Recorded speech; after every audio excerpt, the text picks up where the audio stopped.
Après 1000 oui, le premier non devrait être largement suffisant. If not, make it make sense.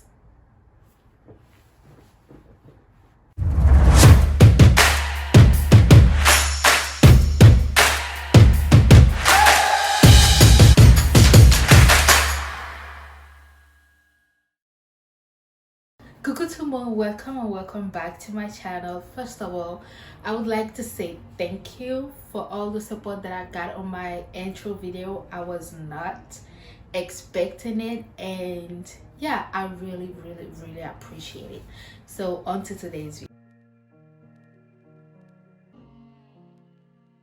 Le 1er mai dernier, Angela Kpedja, qui est une journaliste béninoise plutôt connue de la population, a saisi son compte Facebook pour crier son ras-le-bol face à la culture du harcèlement sexuel qui règne dans les locaux de l'ORTB. Pour ceux qui ne savent pas, l'ORTB, c'est un peu comme la chaîne d'information, enfin, le média télévisuel principal du Bénin. Comme vous vous en doutez, un tel post par un personnage public comme Angela Kpedja n'est pas passé inaperçu. Il y a eu des arguments plutôt valables et des arguments qui ne tenaient pas debout. Mais d'abord, nous ne pouvons pas parler d'harcèlement sexuel en milieu de travail sans définir ce que c'est, parce que d'après ce que j'ai vu sur les réseaux, beaucoup, sinon très peu, savent exactement ce que c'est que le harcèlement. Pour définir, l'harcèlement sexuel en milieu de travail est toute avance physique, verbale ou visuelle à caractère sexuel qui est non désiré ni sollicité envers une personne et qui en fait affecte les conditions de travail de cette dernière. Sachant tout cela et en voyant à peu près les réactions des uns et des autres sur la toile, j'ai voulu savoir s'il y avait une loi béninoise mise en place pour protéger la victime d'harcèlement sexuel et en même temps punir le prédateur ou l'agresseur. Alors, pour faire court, il existe bel et bien une loi qui évoque l'harcèlement sexuel, mais en bref, cette loi demande à la victime d'aller vers les autorités adéquates pour dénoncer son bourreau ou son prédateur. De vous à moi, cela me fait doucement rire parce que c'est vrai, c'est ce qu'il faut faire. Mais laissez-moi vous expliquer pourquoi une victime d'harcèlement sexuel en milieu de travail a très souvent du mal à aller vers les autorités pour dénoncer son agresseur. Déjà primo, une victime d'harcèlement sexuel en milieu de travail ne peut pas aller vers les services de ressources humaines de son institution pour se plaindre des harcèlements qu'elle subit. Pourquoi? Parce que très souvent, ces avances inappropriées-là viennent de personnes qui occupent des rangs supérieurs aux siens, c'est-à-dire un directeur d'entreprise face à la stagiaire, un directeur face à la secrétaire. Cependant, vous ne pouvez pas aller directement vers les autorités locales comme la police, le commissariat et consorts, parce que aller faire ce genre de démarche pour dénoncer vient immédiatement avec le stigma que la société vous colle à la peau. La question n'est pas de savoir pourquoi une victime ne va pas vers les autorités pour dénoncer ses bourreaux ou dénoncer son agresseur. La question est de savoir pourquoi est-ce que nous savons ce qui se passe dans les institutions de travail, et quand quelqu'un prend la parole ou quand quelqu'un joue le whistleblower, où cette personne-là n'est pas applaudie ni encouragée. L'une des seules chances que vous avez si vous n'avez pas de preuves physiques est que d'autres victimes de ce même bourreau ou d'autres victimes de cette même institution-là prennent la parole pour dénoncer ce qui se passe dans les locaux. Et c'est de là que j'applaudis quand même certaines femmes qui ont tapé du poing en même temps que Angela Kpedja pour dénoncer ce qui se passe dans le but d'amener ces agresseurs-là en face de la justice et de prévenir ou d'éviter que d'autres femmes avec une ambition, une volonté d'évoluer dans la vie professionnelle, avec un désir d'avoir une carrière, ne subissent les mêmes harcèlements ou la même situation qu'elles ont eu à vivre dans leurs institutions de travail.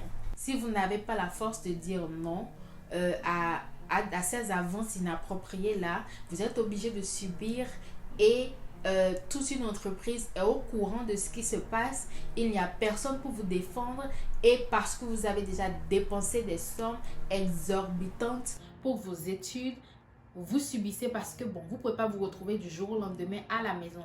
Tout le monde n'a pas la chance d'avoir une famille aisée, tout le monde n'a pas la chance d'avoir, enfin, tout le monde n'a pas la possibilité de se reposer sur ses lauriers, même quand on n'a pas de travail.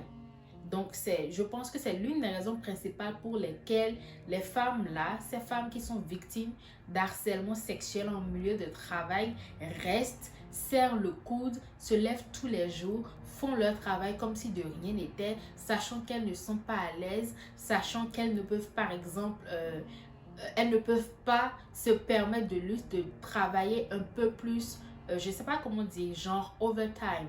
Elles ne peuvent pas faire un overtime parce que le patron peut venir toquer à la porte et baisser son pantalon. Excusez-moi de la vulgarité, mais c'est ce qui se dit.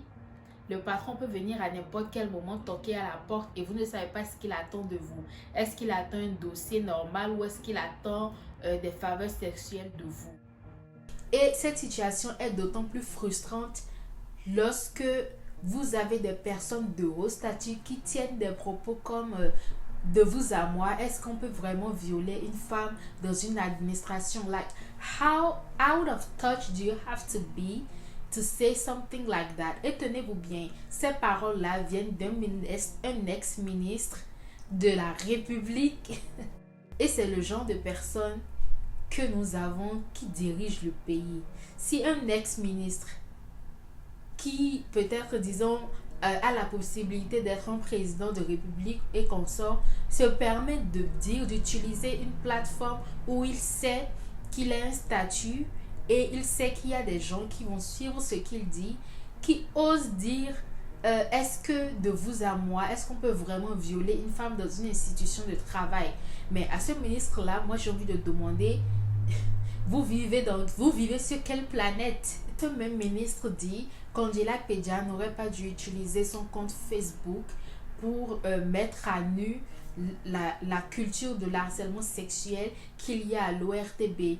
Mais quel autre moyen est-elle supposée utiliser en fait? Moi je me demande quel autre moyen est-elle supposée utiliser puisque quelques jours après, ou je ne sais pas si c'était le lendemain, l'ORTB a fait sortir comment dire, un statement où l'ORTB disait oui, nous n'avons jamais reçu de plainte d'harcèlement sexuel venant d'Angela Pedja ou de qui que ce soit. So let's just move on, okay? So one of the other things that just blew my mind was the argument that Angela n'a aucun droit ou ne devrait pas venir dénoncer aujourd'hui l'harcèlement qu'elle a eu à vivre puisque allegedly elle aurait déjà accepté les avances de tel ou tel patron de par le passé. Mais d'où viennent ces arguments-là? Même si vous avez cédé une fois, même si vous avez cédé une fois, deux fois ou trois fois, après 1000 oui, le premier non devrait être largement suffisant. If not, make it make sense. C'est vrai, il y a plusieurs femmes qui se sont retrouvées dans ces situations-là et qui ont eu le courage de dire non dès la première fois, qui ne se sont pas laissées aller. Mais cette femme-là qui trouve le courage en cours de chemin a tout autant de valeur que celle qui a pu dire non la première fois. L'essentiel, c'est de pouvoir dire non un jour et de dénoncer les harceleurs. Le procès n'est pas à la victime, le procès est au bourreau, le procès est au prédateur, le procès est à ceux-là qui se croient tout permis, qui pensent que parce qu'ils ont des connexions à telle ou telle entreprise, qui pensent que parce qu'ils ont des connexions à tel poste ou tel cours, à tel niveau judiciaire, ils peuvent tout se permettre. Là est le procès. Aux dernières nouvelles, le président de la République aurait demandé à rencontrer Angela Pedja parce que Ils ont déjà eu à travailler. Je pense qu'elle a eu à l'interviewer plusieurs fois. Donc, le président de la République a demandé à rencontrer Angela Kpeja pour discuter de ce qui se passe. Mais est-ce que c'est une bonne action? Oui, mais am I phased? I'm not. To be completely honest with you, this isn't news to me. Donc, quand bien même on dira merci au président d'encourager Angela Kpeja et toutes ces autres femmes-là qui sont venues avec elle crier leur ras-le-bol, ce n'est pas sa place, c'est à la justice de le faire et j'espère vraiment du fond du cœur que cette histoire fera des têtes tomber parce que trop c'est trop. Si ce sujet me tient à cœur, c'est parce que je connais des personnes qui ont fait leurs études et qui aujourd'hui se retrouvent à la maison parce que en leur période de stage, elles n'ont pas voulu céder aux avances de la personne en charge d'elle. J'implore vraiment toutes les personnes en mesure de dire quelque chose, tous ces hommes-là avec une plateforme. Si vous êtes un homme et que vous avez une plateforme, vous avez une petite voix, c'est le moment de dire quelque chose. C'est le moment d'encourager et de diriger la société à prendre aux jeunes hommes et à certaines jeunes femmes ce qui est bien et ce qui n'est pas bien quand il s'agit d'harcèlement sexuel. So yeah, that's it. That's all I had to say. Merci d'avoir regardé. Thank you for watching. Leave me a thumbs up if you liked the video. Nous sommes là pour discuter, donc n'hésitez pas à me laisser des commentaires. Je serai là, je vous répondrai. On se retrouve très bientôt pour une nouvelle vidéo. N'oubliez pas de me suivre sur mes réseaux sociaux où je serai, je pense, plus active. Ceci dit, je vous embrasse, portez-vous bien et à très vite.